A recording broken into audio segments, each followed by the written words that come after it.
Hakikatnya adalah pembahasan tentang Al-Faqih Muqaddam ini bukan hanya sekedar membahas tentang individu, tetapi membahas tentang metodologi dalam berdakwah, tentang ideologi dalam pemikiran yang terkait dengan pemikiran, ideologi dan metodologi dakwah beliau itu diteruskan oleh keturunannya yang kesan daripada dakwah mengikut ideologi dan metodologi yang dibuat oleh beliau sampai ke Nusantara ini yang dapat kita kecapi daripada apa manhaj dakwah pegangan daripada ulama-ulama yang berasalkan bukan hanya sekedar keturunan daripada beliau tetapi juga yang berpegang kepada cara dakwah beliau.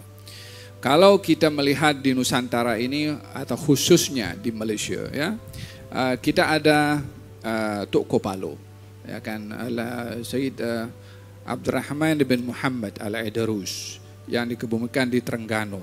Itu keturunan Al-Faqih Al-Muqaddam, meninggalnya di Terengganu. Tok Tuan Besar, ayah beliau Sayyid Muhammad Ibn Zainal Abidin Al-Aidarus sebagai penasehat kepada Sultan Terengganu pun keturunan daripada Al-Faqih Al-Muqaddam. Al-Habib Alwi bin Tahir Al-Haddad Mufti Johor keturunan Faqih Al-Muqaddam, atau Amal Faqih.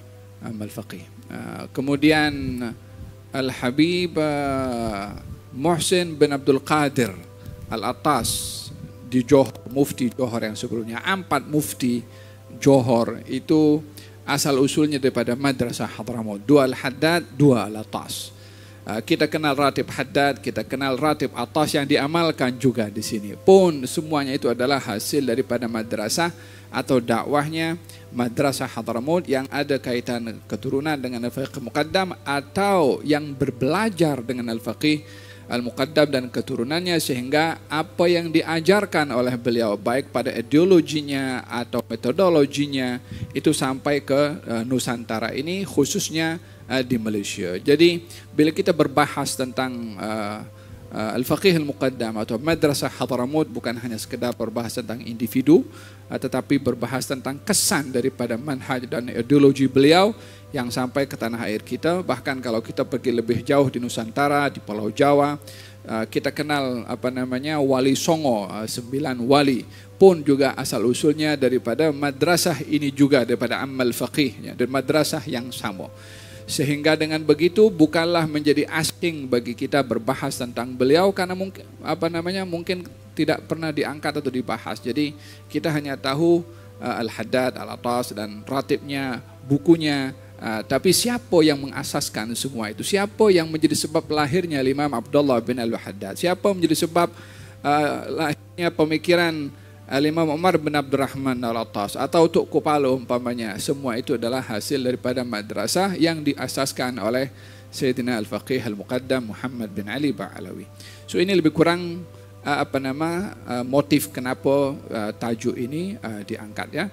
Selain daripada itu murid-murid yang belajar walaupun bukan daripada keturunan tapi yang belajar dan juga mengamalkan daripada madrasah yang sama.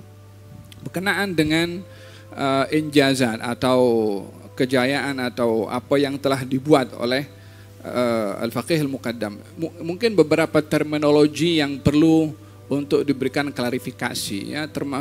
Yang pertama namanya Madrasah Hadramut.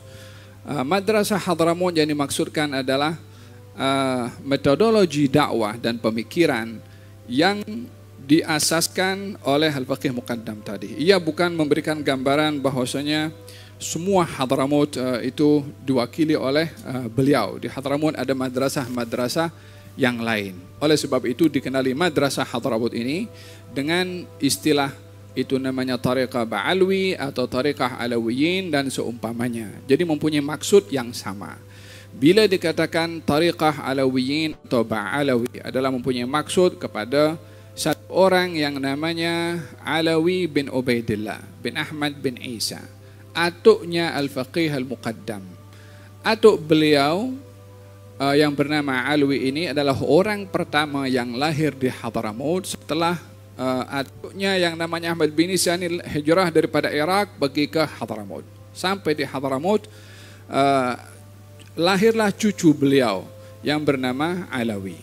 Oleh karena beliau orang pertama yang lahir di Hadramut setelah berhijrah dan dinamakan Alawi, maka keturunan beliau ini dinamakan Alawiyin. Dan orang-orang yang berpegang kepada cara dakwah dan pemikirannya Al-Fiqh Muqaddam itu dinisbahkan juga dengan Alawiyin atau Ba'alawi. Supaya kita tidak keliru, ada golongan Alawiyin yang termasuk daripada golongan Syiah yang melampau dan seterusnya lah.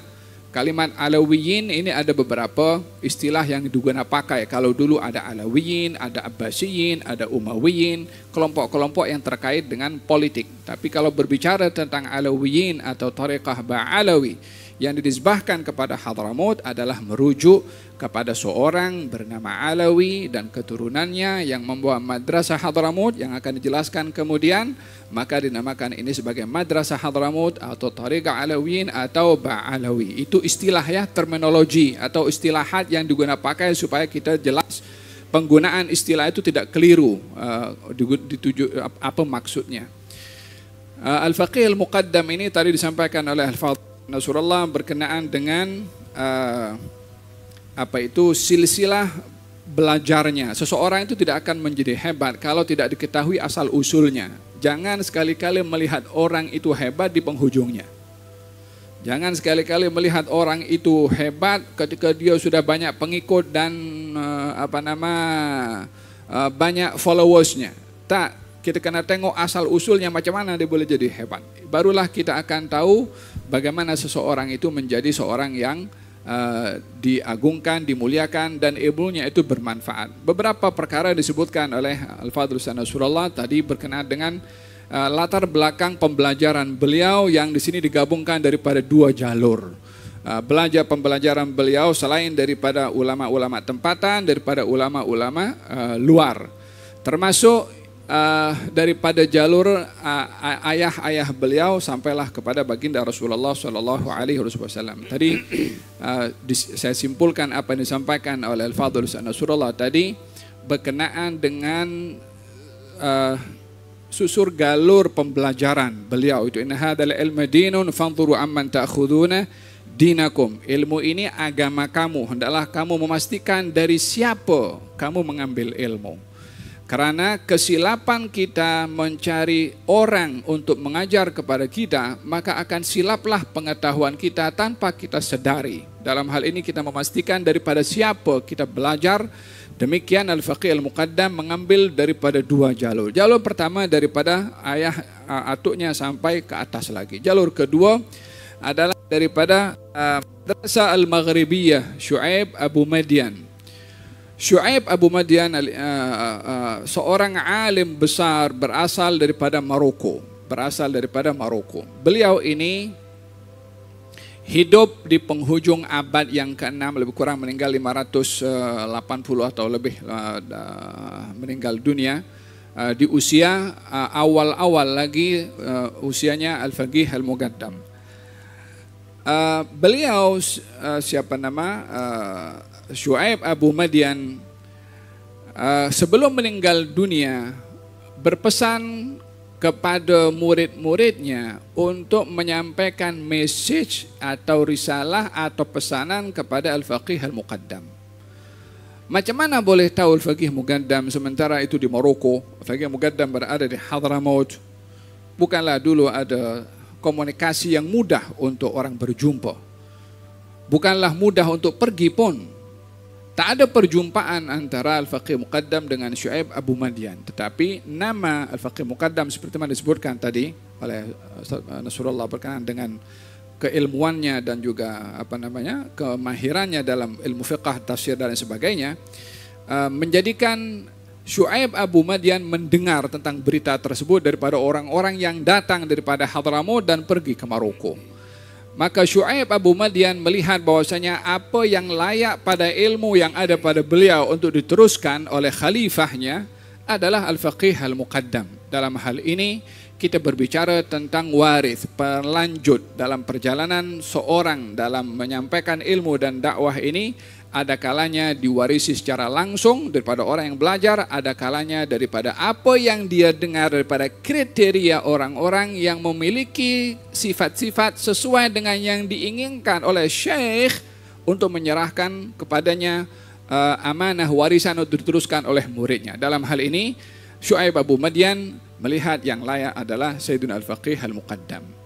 Maka oleh kerana Sayyidina Syuaib Abu Madyan berkehendak untuk menyerahkan tanggungjawab kepimpinan dalam dakwah ini kepada Sayyidina Al-Faqih Al-Muqaddam, maka dihantarkan khirqah, kain yang dipakai sebagai simbolik, sebagai tanda kalau apa yang akan diserahkan oleh Syuaib Abu Madyan kepada Sayyidina Al-Faqih adalah ada satu amanah yang mesti dijalankan kalau khirqah atau pakaian itu diterima oleh Al-Faqih Al-Muqaddam. Penyerahan pakaian itu mata-mata simbolik akan satu iqrar. Bila terima, artinya dia kena ikut apa yang diamalkan oleh guru yang memberi pakaian itu. Dia bukan sekedar pakaian, ambil pakaian barakah. Memanglah ada orang nak pakai seperti itu.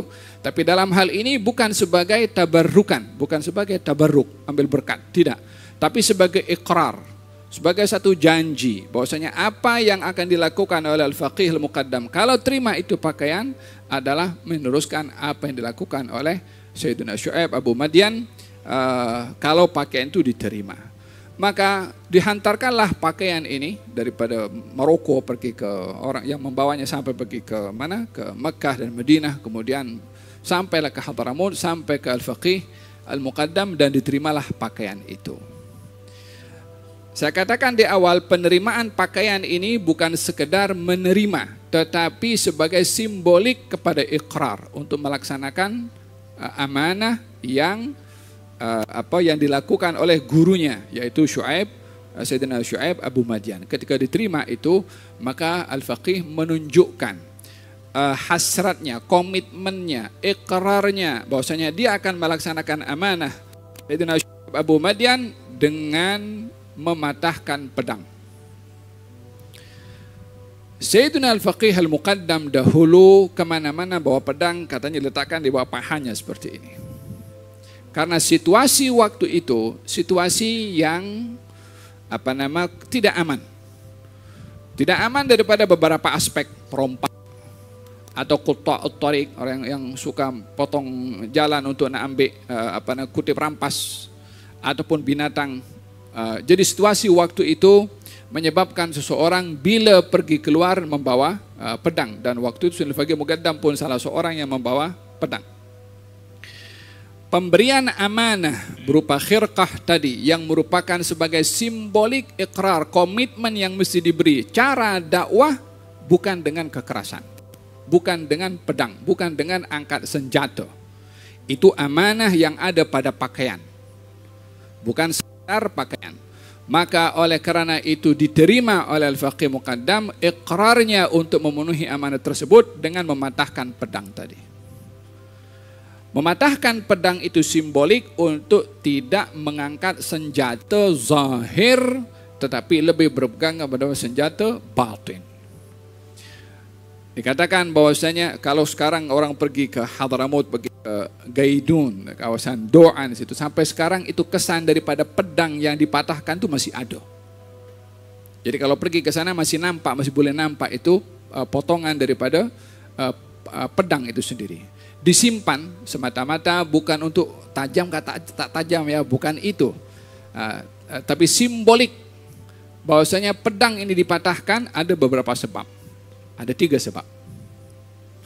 Yang pertama, pedang itu dipatahkan sebagai satu transisi perubahan daripada dakwah yang boleh menggunakan pedang secara zahir kepada dakwah menggunakan pedang secara batin, silahul batin, yakni menggunakan dakwah secara dengan senjata yang batin.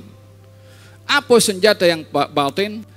Sabar kepada orang yang mengganggu, tidak mengangkat senjata kepada orang yang mengangkat senjata. Kalau begini kita batalkan jihad ke? Bukan. Jihad tak ada siapa boleh batalkan karena itu perintah Allah Subhanahu wa taala dalam Al-Qur'anul Karim dan perintah Rasulullah sallallahu alaihi wasallam dalam hadis beliau sallallahu alaihi wasallam. Jihad satu ketetapan yang ada di dalam Islam. Dzirwatul Islam, puncak segala-galanya dalam Islam itu adalah al-jihad fi sabilillah. Umirtu an uqatilan nas hatta asyhadu an la ilaha illallah wa anna Muhammadar Rasulullah. Saya diperintahkan untuk berjihad, kata Nabi, sehingga orang mengucapkan 2 kalimat syahadah. Tapi pecahan atau mematahkan pedang di sini adalah simbolik kepada 3. Yang pertama, tidak mengangkat senjata kepada orang yang bukan layak untuk kita mengangkat senjata. Yang kedua,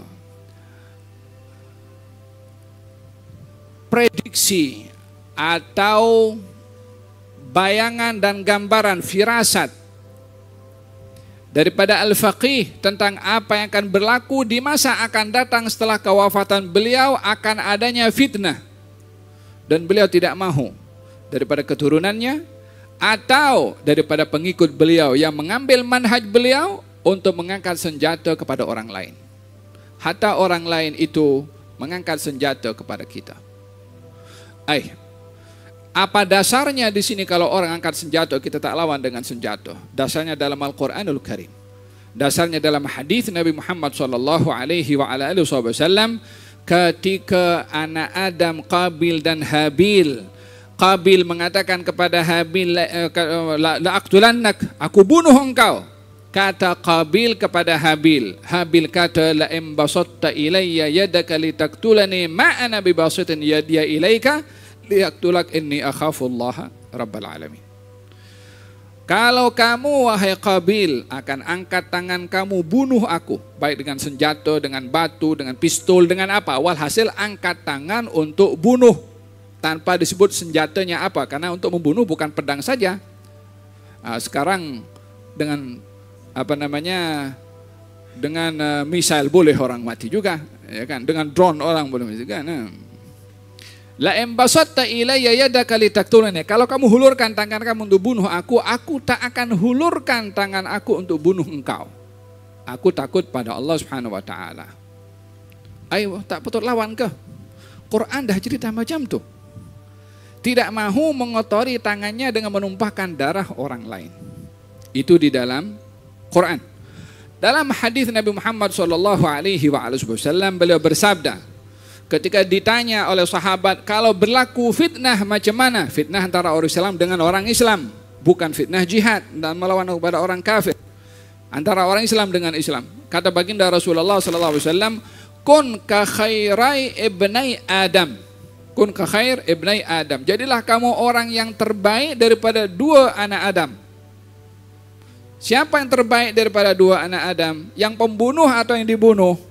Yang dibunuh, yaitu Habil. Yani kenapa Nabi suruh? Katanya kalau kami sudah mengelak daripada fitnah. Kata kalau fitnah berlaku macam mana? Kata Nabi duduk di rumah. Kalau mereka masuk daripada masuk juga ke rumah dan paksa kami untuk keluar macam mana? Jadilah kamu sebagai salah seorang daripada anak Adam yang terbaik. Yaitu tidak melawan. Kalau dibunuh, hatta dibunuh. Untuk tidak mengotori kita punya tangan dengan menumpahkan darah orang lain. Maka daripada pemahaman ini, firasat ini yang diketahui oleh Sayyidina Al-Faqih Al-Muqaddam yang akan berlaku di masa akan datang, daripada fitnah pertumpahan darah antara orang Islam dengan orang Islam, beliau tidak mahu daripada keturunannya atau pengikutnya yang tangannya itu basah atau kotor dengan menumpahkan darah orang lain. Realitinya, ya, di Hadramut pada akhirnya muncul beberapa fitnah antara kabilah dengan kabilah. Gara-gara kambing bunuh-bunuh sampai turun-temurun. Gara-gara onta akan bermusuh satu dengan yang lain. Dan memang sebahagian daripada orang-orang yang ada hubungan dengan Al-Faqih Al-Muqaddam yang tidak ambil langkah beliau di pedalaman, mereka tergelincir pada pembunuhan disebabkan oleh karena tidak mengambil apa yang diwasiatkan atau diamanahkan, ditinggalkan oleh Al-Faqih Al-Muqaddam. Jadi yang kedua, sebab kenapa beliau mematahkan pedang? Sebab beliau melihat apa yang akan berlaku di masa akan datang. Daripada fitnah-fitnah yang berlaku, yang boleh menumpahkan darah, beliau tidak mahu daripada keturunannya atau daripada pengikutnya yang angkat pedang sehingga mengotori tangan mereka dengan melakukan pembunuhan kepada orang lain, itulah dipatahkan pedang tersebut. Yang ketiga adalah mengambil daripada hadis Rasulullah sallallahu alaihi wasallam. Katanya bila fitnah berlaku, yang duduk, yang berdiri lebih baik daripada yang berjalan. Yang duduk lebih baik daripada yang berdiri. Yang berbaring lebih baik daripada yang duduk. Gambaran Nabi untuk orang tidak tergelincir kepada fitnah. Yang berdiri lebih baik daripada yang berjalan. Yang duduk lebih baik daripada yang berdiri. Yang berbaring lebih baik daripada yang duduk. yakni mengelak, kalau boleh jangan terlibat di dalam fitnah tersebut. Maka kata sahabat mengatakan, ya Rasulullah, kalau mereka paksa juga, kamu masuk dalam rumah, patahkan anak panah kamu atau busur panah kamu. Potonglah talinya, hancurkan pedang kamu dan tumbuklah dengan batu yang tajam tuh. Kalimat ini ada di dalam hadis Rasulullah SAW. Patahkan busur panah, potong tali busur dan hancurkan, patahkan pedang dan tumbuklah yang tajam. Yakni jangan sampai ada ruang pada senjata ini digunakan untuk melukai orang lain. 3 sebab ini yang menyebabkan Al-Faqih Al-Muqaddam mematahkan pedang semata-mata, bukan sekedar patah pedang, tapi mempunyai 3 objektif yang saya sebutkan sebentar tadi. Itulah injazat, itulah kejayaan yang paling ketara yang dibuat oleh Sayyidina Al-Faqih Al-Muqaddam dan keturunannya. Kalau kita melihat masa di Hadramut itu dalam komunis yang menawan atau mengawal Hadramut waktu itu, daripada kalangan madrasah Hadramut, ulama-ulamanya tidak ada mengangkat senjata melawan. Hatta dibunuh, hatta mereka diheret dengan kereta, hatta mereka dipenjarakan. Tidak ada yang angkat senjata. Akhirnya mereka pun selama 25 tahun pergi hilang tanpa disebut. La Lenin wala siapa, tak ada. Madrasah Hadramut kembali lagi walaupun sekian 25 tahun ditutup, ini balik sekarang menjamur balik. Siapa yang yang mengajarkan kepada mereka untuk bersabar dan lebih bersenjata dengan senjata batin berbandingkan kepada senjata zahir? Nampak hasilnya, beberapa fitnah yang berlaku, tetaplah madrasah ini berdiri tegak walaupun ombak begitu dahsyat berlaku di Hadramut. Ini beberapa injazat, pencapaian-pencapaian yang jelas disampaikan, yang dicapai oleh Sayyidina Al-Faqih Al-Muqaddam. Di samping itu, beliau ini juga mempunyai fikrah yang cukup meluas. Dia bukan hanya sekedar madrasah dibangun seperti madrasah, saya ceritanya bukan madrasah macam kita ada asrama, bukan itu, tapi madrasah ideologi, madrasah manhaj, metodologi dalam kita berdakwah. Beliau tidak hanya cukup membangun metodologi dan juga ideologi, beliau juga mempunyai fikrah, wawasan yang begitu luas dan begitu jauh. Beliau membangun ekonomi. Beliau membangun masjid bukan sekedar masjid untuk dilakukan ibadah, tapi masjid yang boleh berdiri sendiri dengan dana wakaf yang dimiliki oleh masjid. Yakni masjidnya dibangun dan ada wakafnya. Jadi keperluan untuk nak renovate ke, nak bersihkan ke, nak apa saja terkait dengan masjid ini tak perlu ada sumbangan daripada, sebab orang-orang di Hadramut waktu itu ramai daripada mereka kalangan orang-orang yang susah. Maka ada tanah wakaf atau korma yang diwakafkan untuk jadi pandangannya itu iktifa'udz dzat, yakni mau berdiri di kaki sendiri, tak bergantung dengan pemberian dan sedekah daripada orang lain. Belum lagi wakaf kepada itu air minum di tengah jalan, dibangunkan macam rumah kecil di air di situ untuk orang yang ibnu sabil, musafir yang kehausan boleh minum di situ. Jadi fikrah ini yang dibuat oleh beliau tidak hanya ilmu sahaja, tidak hanya dakwah sahaja, tapi kebajikan.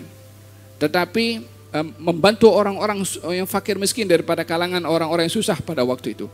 Jadi injazat atau kejayaan yang dicapai oleh beliau adalah syumul, merangkumi kepada segala aspek, baik itu pendidikan, dakwah, kebajikan dan juga kebudayaan. Wallahu a'lam.